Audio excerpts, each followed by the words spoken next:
और धरती पर आपका स्वागत करते हैं।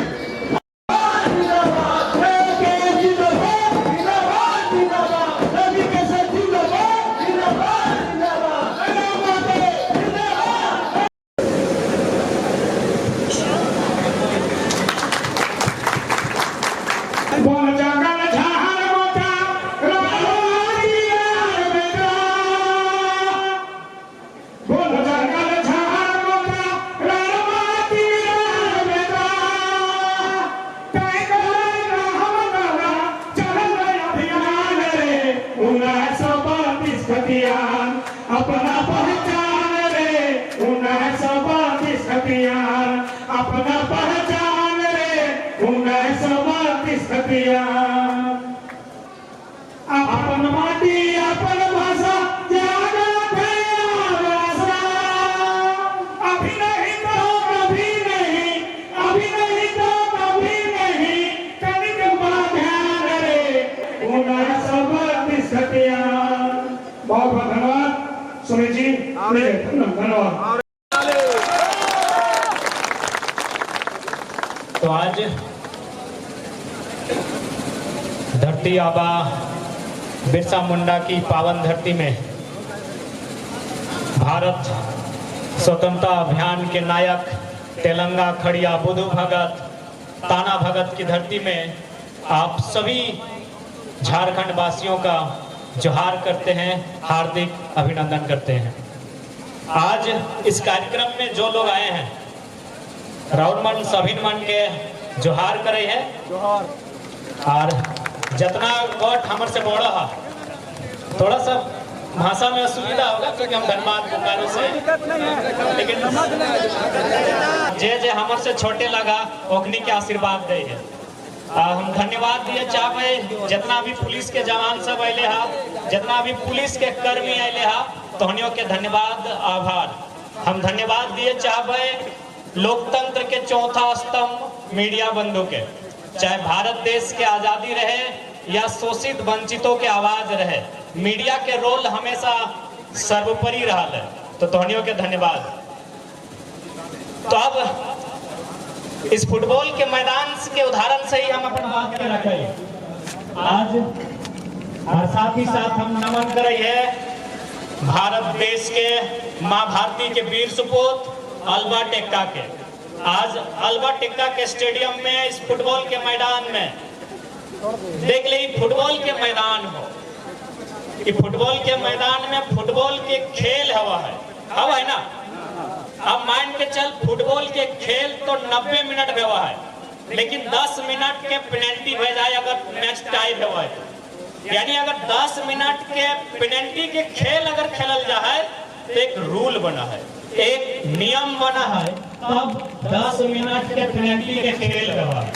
यानी 90 मिनट के फुटबॉल छोड़ दी, 10 मिनट के जो पेनल्टी के खेल हुआ है और में नियम के जरूरत पड़ा है। लेकिन दुर्भाग्य की बात हो 79,714 वर्ग किलोमीटर झारखंड, 24 जिला, 263-64 प्रखंड, 32,600 गांव के आसपास झारखंड बिना नियम के चल रहा। एक 10 मिनट के पेनल्टी के खेल, फुटबॉल के पेनल्टी 10 मिनट के व्यवहार नियम कानून से चला है, लेकिन 79,714 वर्ग किलोमीटर झारखंड, 32,600 गांव बिना नियम के चल रहा। इस राज्य के डोमिसाइल पॉलिसी नको, इस राज्य के स्थानीय नीति नको। आज 24 सालों का ये झारखंड राज्य 40% खनिज से लबालब भरा हुआ ये झारखंड राज्य, विश्व के मानचित्र में अमिट छाप रखने वाला ये झारखंड राज्य आज हर एक दृष्टिकोण से, हर एक इंडेक्स से, हर एक सूचकांक से पीछे के नंबर से अव्वल दर्जे पे आता है। शिक्षा की बात करें, स्वास्थ्य की बात करें, रोजगार की बात करें, आज हमारी इस राज्य की दशा आपके सामने। इसलिए आज हमारा कर्तव्य बनता है, इस राज्यवासी होने का हमारा ये कर्तव्य बनता है कि इस राज्य को एक सुंदर राज्य के रूप में परिवर्तन किया जाए, जिसकी सपना बिरसा भगवान ने, तेलंगा खड़िया ने, विनोद बाबू ने, गुरुजी ने और निर्मल दा ने देखने का काम किया था। हमारे पास कृषि के अलावे पर्यटन की सुविधा है, सड़क यातायात की सुविधा है, हमारे पास खनिजों की सुविधा है, हमारे पास कोयला, अभ्रक, यूरेनियम, लोहरदगा में बॉक्साइट, खूंटी में हीरा पन्ना, जमशेदपुर में लोहा, तमाम खनिज पदार्थ हमारे पास है। हमारे पास स्कोप की कोई कमी नहीं है। अगर कमी है तो जनता में और जनता के द्वारा चुने गए नेताओं में कमी है। जनता की कमी क्या है कि हम लोग अपना वोट 500 रुपए में सौदा करते हैं, हम लोग अपना वोट मांस शराब में सौदा करते हैं। समझ पाएगा, हमें इस बात की तकलीफ है कि खून की उल्टियां बिरसा भगवान करेंगे, सीने में गोली निर्मल महतो खाएंगे, और हरियाणा का व्यापारी अगर इस राज्य से मंत्री चुना जाएगा, हमें तकलीफ हो, हमें तकलीफ होगा। क्यों नहीं होगा बताइए? आज झारखंड मुक्ति मोर्चा कहती है हम आदिवासियों की पार्टी है, हम आदिवासियों के बारे में सोचते हैं, हम आदिवासियों की हितैषी हैं। तो एक बात बताइएगा, सुप्रियो भट्टाचार्य कौन है? क्या वो शिबू सोरेन गुरुजी के साथ आंदोलन किए थे? क्या उनके बदन पे लाठियां पड़ी हैं? पड़ी है भैया? गुरुजी ने लाठी खाई है, तमाम आंदोलनकारियों ने लाठियां खाई हैं, सुनील महतो ने गोली खाई है, बिरसा भगवान ने गोलियां खाई है, तेलंगा खड़िया ने गोली खाई है। सुप्रियो भट्टाचार्य कौन है? ये झारखंड मुक्ति मोर्चा से सवाल होना चाहिए और उनसे जवाब मांगना चाहिए कि सुप्रियो भट्टाचार्य ने आंदोलन कब किया था। ये पिंटू श्रीवास्तव कौन है? झारखंड मुक्ति मोर्चा को बनाने में इनका क्यों योगदान है? ये सवाल होना चाहिए। आज यहाँ से लोग विधायक चुने जाते हैं, सांसद चुने जाते हैं, और चुने जाने के बाद रांची में फ्लैग, किसी का दिल्ली में फ्लैग, तो सबसे पहला बात तो उन्हीं से सवाल होता है जो लोग कहते हैं कि आदिवासी को बचाना है। यदि आदिवासी को बचाना है तो सबसे पहले जो विधायक, जो सिमडेगा के विधायक, गुमला के विधायक, कोलीबेरा के विधायक रांची में जाके जमीन खरीदे हैं, उन्हें बोलिए अगर आदिवासी को बचाना है तो सबसे पहले आप नियम को जानिए, झारखंड को समझना है। तो झारखंड के नाम में ही झारखंड छुपा है। झाड़ यानी जंगल, जंगल यानी सारंडा का जंगल, झाड़ यानी पहाड़, पहाड़ यानी झुमरा का पहाड़, दलमा का पहाड़, पारसनाथ का पहाड़, लुगु बाबा का पहाड़। यानी झारखंड का झाड़ मतलब जंगल और पहाड़, और खंड यानी जमीन का टुकड़ा। बिरसा भगवान की लड़ाई जमीन के टुकड़े की लड़ाई थी कि लगान नहीं देंगे। तेलंगा खड़िया की लड़ाई जमीन के टुकड़े को बचाने की लड़ाई थी। यदि झारखंड को समझना है तो उसके नाम को समझिए। झाड़ यानी जंगल पहाड़, और खंड यानी जमीन का टुकड़ा। इसी जमीन को बचाने के लिए अंग्रेजों ने हमें कानून दिया। संथाल परगना में दिया SPT act, Santhal Pargana tenancy act. छोटा नागपुर में दिया छोटा नागपुर टेनेंसी एक्ट, शॉर्ट में CNT एक्ट। कोल्हान में दिया विल्किंसन एक्ट, विल्किंसन एक्ट 1837 में, CNT एक्ट 1908 में, SPT एक्ट 1949 में। तो जो विधायक गुमला से जाके रांची में जमीन खरीदे हैं वो खुद आदिवासी कानून को उल्लंघन कर रहे हैं, क्योंकि उसमें साफ साफ लिखा है एक आदिवासी का जमीन एक आदिवासी खरीदेगा, और थाना क्षेत्र में। अब जिला से बाहर जाके कैसे खरीद लिए? माननीय मुख्यमंत्री, पहले आप बताइए ना, आप आदिवासी के हितैषी हैं तो पहले आप बताइए। आपका घर है रामगढ़ जिला के गोला प्रखंड के नेमरा गांव में। माननीय मुख्यमंत्री का घर कहाँ है मालूम है ना? रामगढ़ जिला गोला प्रखंड नेमरा गांव। जमीन कहाँ है? दुमका में। जमीन कहाँ है? धनबाद में। जमीन कहाँ है? बोकारो में। जमीन कहाँ है? रांची रामगढ़ में। हाय रे, आप आदिवासी की बात कैसे करें? आप खुद CNT कानून को नहीं मान रहे हैं, तो जो बाहर से लोग आए हैं CNT को मानेंगे? जब हमारा मुखिया नहीं मान रहा है, जब हमारा मुखिया डिसिप्लिन में नहीं है, तो बाकी लोग डिसिप्लिन को मानेंगे। इसलिए जमीन बहुत इंपॉर्टेंट है। क्योंकि देख लीजिए, आज यहाँ बहुत सारे भाई आए हैं जो यही गुमला सिमडेगा के हैं। कोई दरोगा होंगे, कोई इंस्पेक्टर होंगे, कोई पुलिस होंगे, लेकिन नौकरी 30 साल की, नौकरी 40 साल की। उसके बाद ये भाई लोग, चचा लोग भी गारंटी नहीं लेंगे कि इनका बेटा इनके बदले पुलिस बनेगा ही। लेकिन अगर ये खेती करते हैं, इनके पास जमीन है, तो ये गारंटी लेंगे कि मेरे बाद मेरी आने वाली पीढ़ी इस जमीन में जोत कोड़ के अपना भरण पोषण करेगी। सबसे इम्पोर्टेंट जमीन होता है। झारखंड में सबसे इम्पोर्टेंट जमीन का कानून होना चाहिए। आपने बिल गेट्स का नाम सुना होगा। अंबानी अडानी से भी धनी आदमी। आज आप अंबानी का नाम सुने हैं, आप मोदी जी के रिश्तेदार लगते हैं।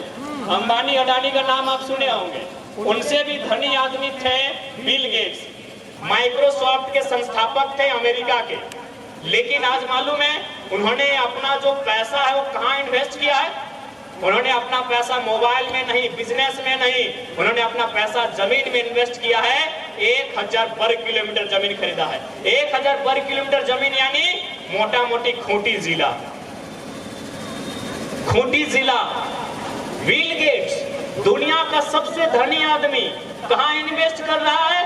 जमीन में। कितना जमीन लिया है? खूंटी जिला के बराबर 1000 वर्ग किलोमीटर जमीन लिया है। क्यों?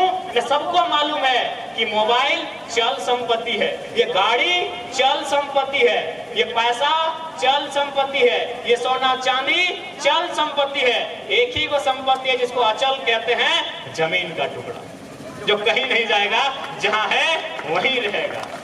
एक ही संपत्ति है जो चोरी नहीं होगा, वो आपके जमीन का टुकड़ा है। इसीलिए बिल गेट्स ने 1000 वर्ग किलोमीटर जमीन खरीदा है अपने पैसों को इन्वेस्ट करके। यही है झारखंड। इसलिए अगर झारखंड को बचाना है, पहले यहाँ की जमीन को बचाना होगा। अगर यहाँ की जमीन को नहीं बचाएंगे, झारखंड कभी नहीं बचेगा।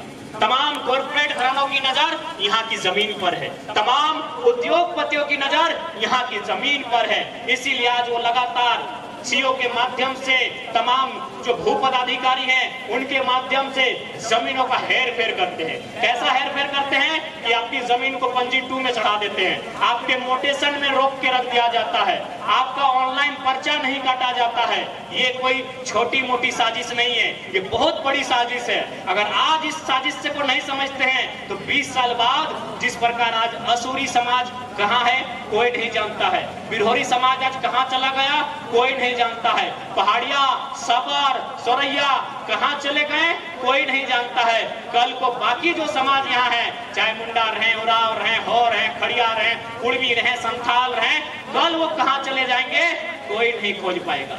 क्योंकि जमीन नहीं तो कोई इतिहास याद नहीं रहेगा। पहले भूगोल की रक्षा होनी चाहिए। क्योंकि अगर आज इस प्रयास को हम लोग सकारात्मक दृष्टि से नहीं लेके जाते हैं तो आने वाले दिन बड़े दुर्लभ होंगे।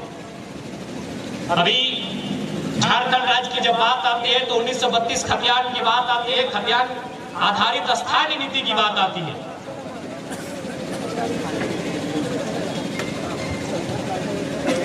बिल्कुल हम ठेठ भाषा में समझाते हैं कि खतियान आधारित स्थानीय नीति से फायदा क्या होगा।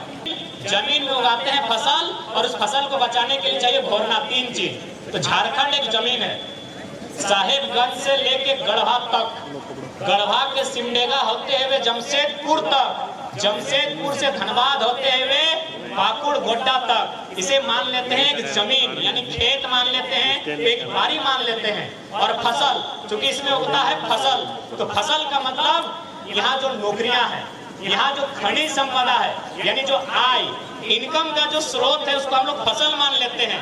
यानी हमारे पास जमीन है, फसल है, क्या नहीं है घोरना, यह घोरना नहीं है। घोरना नहीं रहने के कारण चोर गोरू लेरू सब आते हैं, चलते हैं और वापस चले जाते हैं।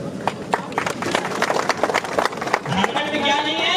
घोरना नहीं है। खेत है, खेत में फसल भी है, लेकिन घोरना बाउंड्री नहीं है। इसीलिए यूपी, बिहार, बंगाल, गुजरात, हरियाणा, महाराष्ट्र के बैल आते हैं चोरी करने के लिए, हमारी फसल को खाते हैं और चले जाते हैं। इसका मतलब है हमारी नौकरियों को फर्जी सर्टिफिकेट बना के हड़प लेते हैं। 10 लाख 15 लाख घूस दे के हमारी नौकरियों को हड़प लेते हैं। यही स्थानीय नीति। ज्यादा लंबा समझने की आवश्यकता नहीं है, 3 चीजों के उदाहरण से समझ जाइए। फसल, घोरना और बारी। बारी हमारे पास है, फसल भी हो रहा है, घोरना नहीं है। इसीलिए हमारी बारी, फसल हमारा और खा कोई और रहा है। तो भाषा, बहुत सारे पढ़े लिखे लोगों ने कहा कि भाषा से फायदा क्या होगा। तो हमने ये कहा कि भाषा के आधार पर अगर सिलेबस तय होगा, चाहे वो जेपीएससी की परीक्षा हो, जेएसएससी सीजीएल की परीक्षा हो, और उसमें अगर उस जिला में उस भाषा के आधार पर परीक्षा लिया जाएगा तो बाकी जो लोग हैं राजस्थान, महाराष्ट्र में ऐसे ही छट जाएंगे। जैसे मान के चलिए, अगर उदाहरण रहा, एक मुहावरा रहा कि आंख का तारा, इसका मतलब क्या होता है?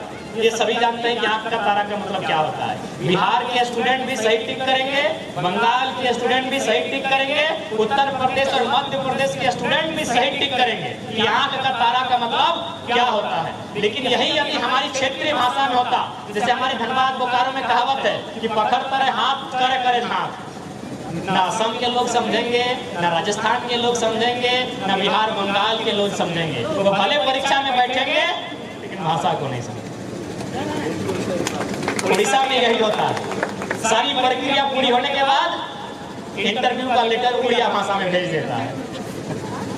गुजरात में हमारे एक दोस्त के साथ यही हुआ था, सारी प्रक्रिया पूरी होने के बाद गुजराती भाषा में उनको इंटरव्यू का लेटर भेज दिया गया था। ना वो समझ पाया, ना गुजरात कभी इंटरव्यू देने के लिए जा सका।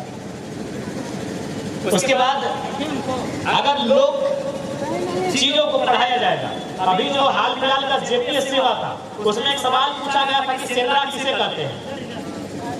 हमें लगता है कि जो लोग कभी कोचिंग में नहीं गए हैं उनको भी मालूम है कि सेंद्रा एक शिकार प्रथा है जो आदिवासी समाज के लोग जंगल में जाके करते हैं। यानी अगर हमारी भाषा में परीक्षा होगा तो सहूलियत हमें होगी। यानी झारखंड को आज अपनी लोकेलिटी के लिए कट्टर होना होगा, नहीं तो इसी प्रकार हमारे हिस्सों पे बाकी लोग दबाव डालेंगे, हमारे अधिकार को लेने का काम करेंगे। अब देखिए बहुत सारे लोग ये आरोप लगाते हैं कि नहीं ये लड़का बाहरी भीतरी की बात करता है। देखिए बाहरी भीतरी की कोई बात नहीं है, विषय को समझिए। बंगाल प्रेसिडेंसी में जब हम थे 4 राज्य साथ हुआ करते थे, बंगाल, बिहार, उड़ीसा, झारखंड। आज अगर बंगाल की बात करें तो 1912 में बिहार अलग हुआ, 1936 या 38 में उड़ीसा अलग हुआ। 36 या 38 है, 36 में ना, हाँ 36 में उड़ीसा अलग हुआ और 2000 में झारखंड। आज बंगाल यानी बड़ा भाई, बंगाल के पास 88,000 वर्ग किलोमीटर का जमीन है, 88,000। उसके बाद बिहार 1912 में बिहार के पास 94,000 वर्ग किलोमीटर का जमीन है। 1936 में उड़ीसा के पास 1,55,000 वर्ग किलोमीटर का जमीन है और हमारे पास 79,000, यानी सबसे कम हमारे पास है। तो एक बात बताइए कि हमारे लोगों ने कभी बिहार की राजधानी पटना, बंगाल की राजधानी कलकत्ता, उड़ीसा की राजधानी भुवनेश्वर में 1 इंच जमीन का कब्जा किया है? बस यही तो मुद्दा है भाई। हम तो बोल रहे हैं कि हम लोग चारों भाई हैं, हमने आपकी बंटवारे के बाद आपको 1 इंच जमीन पे गाड़ा नजर गड़ाया नहीं और आपने पूरा रांची पे कब्जा कर लिया। जाके देखिए, बाहरी घटने की कोई लड़ाई नहीं है, विषय को समझिए। बंटवारा होने के बाद हम कभी बंगाल की सीमा में नहीं गए कि हम आपका छोटा भाई झारखंड है हमको हिस्सा दीजिए, नहीं, हिस्सा हो चुका है। बंगाल वासियों को मुबारक है। हम कभी बिहार की सीमा में नहीं गए कि हम आपका छोटा भाई झारखंड है हमको कुछ हिस्सा दीजिए, बिहार वासियों को मुबारक है। हम कभी उड़ीसा की सीमा में नहीं गए कि झारखंड आपका छोटा भाई है कुछ हिस्सा दीजिए, उड़ीसा वासियों को मुबारक है। तो भैया झारखंड वासियों का रहने दिए ना, काहे डाका डाल रहे हैं? सिंपल सा बात है, काहे डाका डाल रहे हैं? आप हमारे बड़े भाई हैं, बंगाल हमारा बड़ा भाई है, बिहार हमारा मंझला भाई है, उड़ीसा हमारा संजला भाई है, हम छोटा भाई है। हम आपके भूभाग में नजर नहीं गाड़ते हैं। जब सदी है खाल क्रांति की, जब सदी है खाल क्रांति की, माओ ने बेटों की बोलियां दी है, क्रांति ने एक सर मांगा है, हमने भर भर के झोलियां दी हैं, हमने भर भर के झोलियां दी। ये राज्य हमें ऐसा नहीं मिला।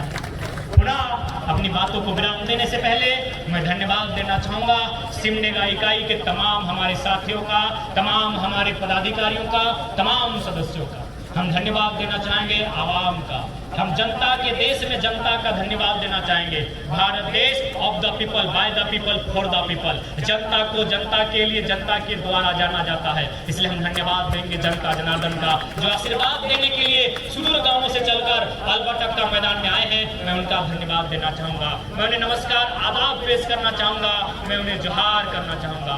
मैं धन्यवाद देना चाहूंगा लोकतंत्र के चौथे स्तंभ, जो हमेशा शोषित वंचितों की आवाज बनते हैं। जब एक आम आदमी विधायक से ठुकराया जाता है, कार्यपालिका से ठुकराया जाता है, तो मीडिया उसकी आवाज बनकर सामने आती है। मैं धन्यवाद देना चाहूंगा लोकतंत्र के चौथे स्तंभ तमाम मीडियाओं का। मैं धन्यवाद देना चाहूंगा तमाम जो वर्दीधारी हमारे भाई हैं, भले ये सरकार के अधीन है, ये बंधे हुए सिस्टम से, लेकिन इनके अंदर भी एक क्रांति है। ये ड्यूटी से बंधे हैं, ये मजबूर हैं, इसीलिए आज चुपचाप सुन रहे हैं। का बस चले तो ये लाठी नहीं, उस लाठी को गुलगुलान बनाकर, गांधी बनकर, बिरसा बनकर आगे आएंगे। लेकिन ये मजबूर हैं, ये हमारे पुलिस के जवान मजबूर हैं, ये सरकार के कर्मचारी हैं, इसीलिए मजबूर है। ये महाराष्ट्र किसका है? मराठियों का। ये महाराष्ट्र किसका है? मराठियों का। बंगाल किसका है? बंगालियों का। गुजरात किसका है? गुजरातियों का। असम किसका है? असमियों का। बिहार किसका है? बिहारियों का। झारखंड की सबके बाप के लगे बताओ तो। बिल्कुल ना। लगे कि बताओ तो। ना अपने बाप दादा के लगे। जय झारखंड, जोहार।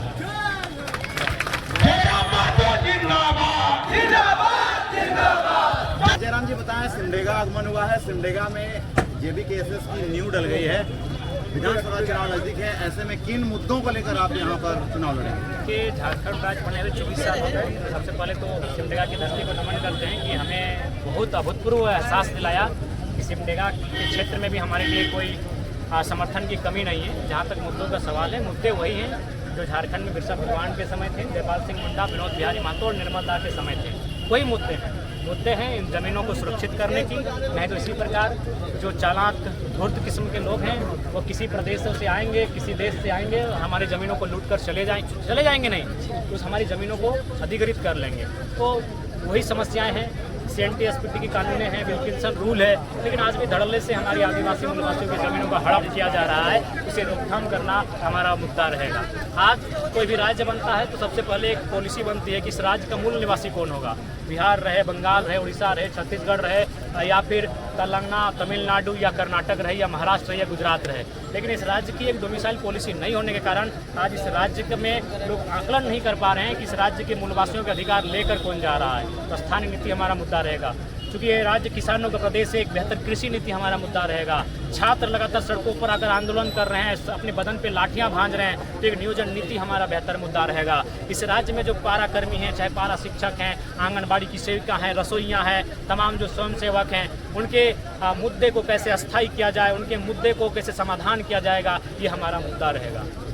जैसे कि लगातार झारखंड में फिर से कहा जा रहा है कि हेमंत सोरेन ने जो 1000 रुपया मैया सम्मान के रूप में दी है, इसको किस नज़र से आप देखते हैं? देखिए, वो चुनावी स्टंट है। हालांकि अगर सम्मान के तहत आया तो स्वागत होता, लेकिन समय तो उचित नहीं है। ये खेती-बाड़ी का दिन था और खेती-बाड़ी का दिन जहां उनको 3 घंटा 4 घंटा खेतों में बात करना चाहिए था, वहां आप उन्हें प्रज्ञा केंद्र में और साइबर कैफे में उलझा के रख रहे हैं। तो मेरे हिसाब से समय का सिलेक्शन नहीं है, क्योंकि चुनाव नज़दीक है, इसलिए चुनावी एजेंडा है। कुछ तो फाइलें सरकारी दफ्तरों में फेंकी गई पाई गई, तो ये दुर्भाग्यपूर्ण है। प्लानिंग उचित नहीं। एक अंतिम सवाल, सिमडेगा की आवाम और सिमडेगा के युवाओं को क्या संदेश देना चाहिए? सिमडेगा की आवाम और युवाओं को यही संदेश देना चाहेंगे कि सिमडेगा भी एक खेतीहर कृषि प्रधान राज्य का एक जिला है और यहाँ भी बहुत सारे विकल्प के रास्ते हैं। बशर्ते अगर बेहतर नेतृत्व आए तो विकल्प के रास्ते बनेंगे। यहाँ से जो लोग चुन के जाते हैं वे लोग कहीं ना कहीं अकुत संपत्ति जमा करने के कारण जेलों में भी बंद हो जाते हैं, उन पर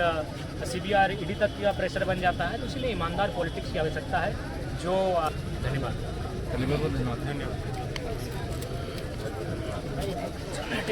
इधर